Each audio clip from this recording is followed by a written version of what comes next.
ITR file చేస్తున్నారా?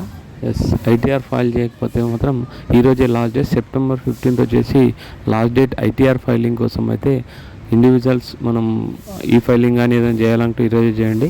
ముఖ్యంగా ITR filing జరగకపోతే లేట్ అవుతే అంటే లాస్ట్ డేట్ దాటిపోతే ఏం జరుగుతుందో ఒకసారి చూద్దాం. ముఖ్యంగా లేట్ ఫీజు వచ్చేసి 5,000 వరకు ఉంటుంది. డిసెంబర్ 31 లోపు ఫైల్ చేస్తే 1,000 రూపాయలు మాత్రమే కట్టాల్సి వచ్చింది. ఒకవేళ 5,000 లోపు ఉంటే, 5 లక్షల లోపు ఉంటే ఇంట్రెస్ట్ రేట్ చెల్లించాల్సిన అవసరం ఉంటుంది. ట్యాక్స్ పైన 1% ఉంటుంది, అది నెలకు అదనంగా చెల్లించాల్సి ఉంటుంది. అండ్ లాస్ క్యారీ ఫార్వర్డ్ లేదు, అంటే బిజినెస్ లాస్ లేదా క్యాపిటల్ గెయిన్స్ తర్వాత సంవత్సరాలకు క్యారీ ఫార్వర్డ్ అయ్యే అవకాశం ఉండదు. అండ్ ఐటీఆర్ లేదా ఫైల్ చేయకపోతే లోన్ తీసుకోవడంలో వీసా అప్లికేషన్ సమస్యలు కూడా వచ్చే అవకాశం ఉందని ఎక్స్పర్ట్ చెప్తున్నారు. సో ఐటీఆర్ ఫైల్ చేయకపోతే మాత్రం అర్జెంటుగా చేసేయండి. ఈరోజే లాస్ట్ డేట్ సెప్టెంబర్ 15th. తర్వాత అయితే